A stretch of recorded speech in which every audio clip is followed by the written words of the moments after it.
Once again, back is the incredible rhyme animal, the uncannibal, public enemy #1. 5-0 said freeze, and I got numb.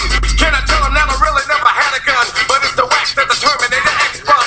Now they got me in the cell, took my records, they sell. Okay, greetings, this is Holly Hood, and today I spoke with my good friend, Professor Griff, and this is the beginning of a series that I'll be doing both on tape and as well as in the magazine, which is entitled, Where Are They Now? So without any further ado, let me get into the interview with my good friend, Professor Griff, and here we go. Okay, so I'm online with Professor Griff, who is a good friend of mine. Thank you so much, Griff, for taking time on your tour with LL Cool J to chop it up with me. Yes, no doubt. A lot of people don't know, that you and I actually have the same agenda with the expose on the Illuminati. And as I was telling you before, a lot of my fans, they ask me, do I know you? And I'm like, are you kidding? Not only do I know him, he is my friend, my brother, and my comrade in the struggle. So just please believe, Griff, that I am down with you like Angela rode for George Jackson, like Kathleen Cleaver rode for Eldridge, and like Coretta rode for Martin. This is real talk right here. Yes. So, oh, brother, thank you so much. Yes, you've been influenced. And the thing, I just want to put this on record. Griff was doing this when it was still an idea in my head, folks. Okay, I need that to be on record. Griff was exposing this wicked industry long when I was still in prison. My people were sending me readings and things that you had done already. So everybody that's giving me all this credit for exposing the Illuminati, please believe that Griff was #1. Griff, start off with telling me about the tour real quick. This is the Kings of the Light Tour 2013, headlined by LL Cool J, followed up by our good brother on the West Coast, Ice Cube, and then those brothers from Long Island, New York, the East Coast, Public Enemy, and then our good brothers that's right down the street from us, De La Soul. Oh, yeah. We're looking to get some feminine energy on here, but we're traveling the country, 30 dates, and it's a beautiful tour. Wow. So 6 days in it, so making it happen. Okay, so you're looking for some feminine energy. I know a couple of people. Actually, I'll be talking to Roxanne Shante later today. We put some names in the hat for LL to kind of decide. Okay. But we definitely do feminine energy on this tour. Sounds like a plan. Okay, now the title of this show is Where Are They Now? But you guys never really left the scene. PE has been active from day one. Unlike a lot of other groups from back in the day who fell off, PE has been doing the darn thing. And you in particular, I know that you, in addition to your music, you have a couple of books out. Can you just shout those out for me, please? Yeah, just real quick. I produced this and wrote this resource information publication. It's called Atlanta Music Biz RIP. Just to get acquainted with some of the business workings of the music industry, some of the mechanics. These cats will come in the industry and with the whole idea of getting rich and famous, and then after 3 or 4 years, they find themselves in the has-been bin in Walmart somewhere. Educate from a basic concept level about the business aspect of the music industry, because this is a business. Definitely. A lot of people forget that. They don't realize.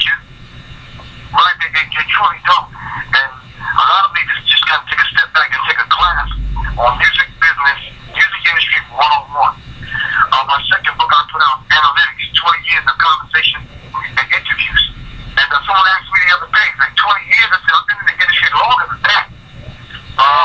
But I put the book out to show these young cats, man, just like an example of some of the trials and tribulations of what goes on in the music industry from veterans, so they can kind of avoid those pitfalls. And then I put out Psychological Covert War on Hip Hop, the Illuminati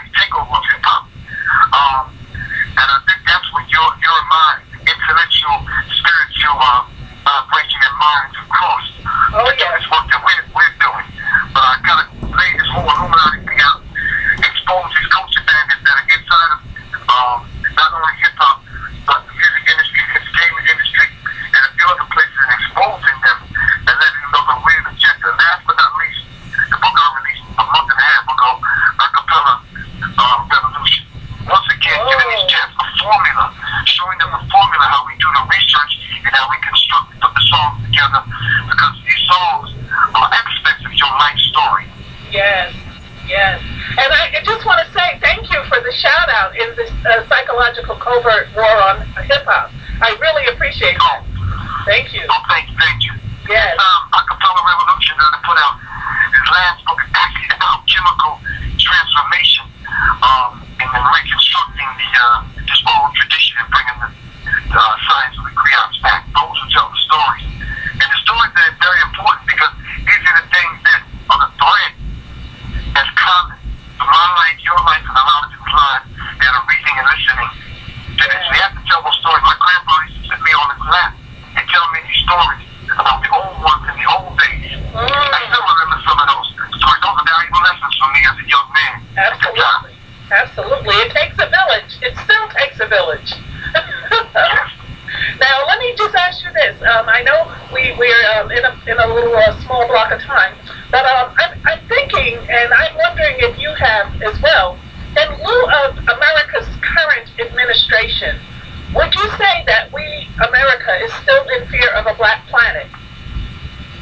I would say that when you say America, we have to kind of understand what that truly means. And then when we said we have a black planet, we meant black and white people. It was based on Dr. Frances Wilson's work that she did in the ISIS papers, the keys to the colors, that they would fear white genetic annihilation simply because of the genetic material that lies in the testicles of the black man. Meaning that if we are connected with the cosmic forces, if we don't just be ourselves, we're out here now to do some of the things that we as a people do. Subconsciously speaking, they would see us. God forbid if we put the vibration in the music. We already put it in the things, we already put it in the food, we already put it in what we do. But if we just kind of put it forefront in politics, education, entertainment, labor, law, sex, religion, if we put it in all these areas of the 9 areas of people activity, of course they would feel us. So when we put it on the cover of our album, Sea of a Black Planet, that's exactly what is going on today. In America, just because we have an African-American president, that doesn't mean that we have a black agenda going on. I did this film with Alex Jones, the Obama Deception. Myself and KRS-One laid some information out. I just finished shooting the Obama Deception Part 2. And we laid this information out dealing with the presidency, which is a puppet seat. Yes. Which is actually a puppet seat. The president of the United States don't run a damn thing but his mouth. Yes. There are people a lot larger than him that's running this thing, and we need to understand that. Absolutely. So, of course, America's in fear of a black planet. Absolutely. Okay, before I let you go, can you just briefly tell me what your opinion is of the current state of hip-hop today? Well, I try not to give my opinion, but since you asked, hip-hop is a beautiful thing. As KRS-One said, and as Minister Server said in Trip on Hip-Hop, hip-hop is high infinite power healing our people. High infinite power healing our people. I believe there's aspects of hip-hop that are on their deathbed, and we need to praise and give it life to life resuscitation, and bring it back to life and install back and put back in its integrity, its cultural integrity. Yes. Right now, we can name some songs that you and I grew up on. Yes. We can say, oh, wow, I remember that song. I remember what I was doing when that song came out. Yes. I had a conversation with Prince backstage, and Prince said these songs nowadays have a 2-week shelf life. Yes. It's That's about a month that go by, you can't even remember these songs. Yes. All fluff and no substance. And exactly. And when we talk about substance, there's a lot of symbolism. Without substance. Simply because, you front about your lyrics being this, that, and the other, but yet you talk about rape and date rape drugs. Yeah. You talk about crack and Molly. You're talking about Emmett Till. Emmett Till hitting the P like Emmett Till and all this kind of bad. Yeah. This is so disrespectful to not only yourself, your culture, not only your culture, but your music, your mama and your grandma. It's not a legacy of black music. Yes. So disrespectful. Griff, I saw my first lap dance at the Billboard Awards. I didn't know that's how it's done. I was shocked. I actually thought I was looking at an award show, and towards the end, I saw the first lap dance that I've ever seen in my life. So, yeah, so they've turned it into the strip club, and all the songs are about, getting it in, however you get it in, whatever that means to you. And you know, see that low vibratory frequency that Black talks about in this book. Oh, yes. How is, my friend, how is Black Dot? Just real quickly. Black Dot had unplugged from the Matrix and finishing 2 books that he's writing at the same time. You know, that's what that whole jet kind of stuff he's doing right there. Yes. 2 books simultaneously.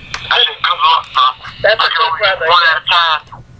Okay, so I'm going to pause right there. If you want to hear the rest of this interview, then I suggest you buy the next issue of Floss Magazine, which will be on sale. Don't quote me on this, but I believe it'll be on sale in July. And so it'll either be in that issue or the following one. So you're going to have to buy July's issue, and then you're going to have to buy the issue after that, because every issue I'm going to have someone on blast from the past. So please definitely hang with me, and this is a good thing, because we gotta shout out our heroes and the legends of this biz. It's too many true warriors that are not being heard, but Griff knows how to get heard, and he's getting heard, and he always gets my respect. Thank you so much for tuning in. God bless.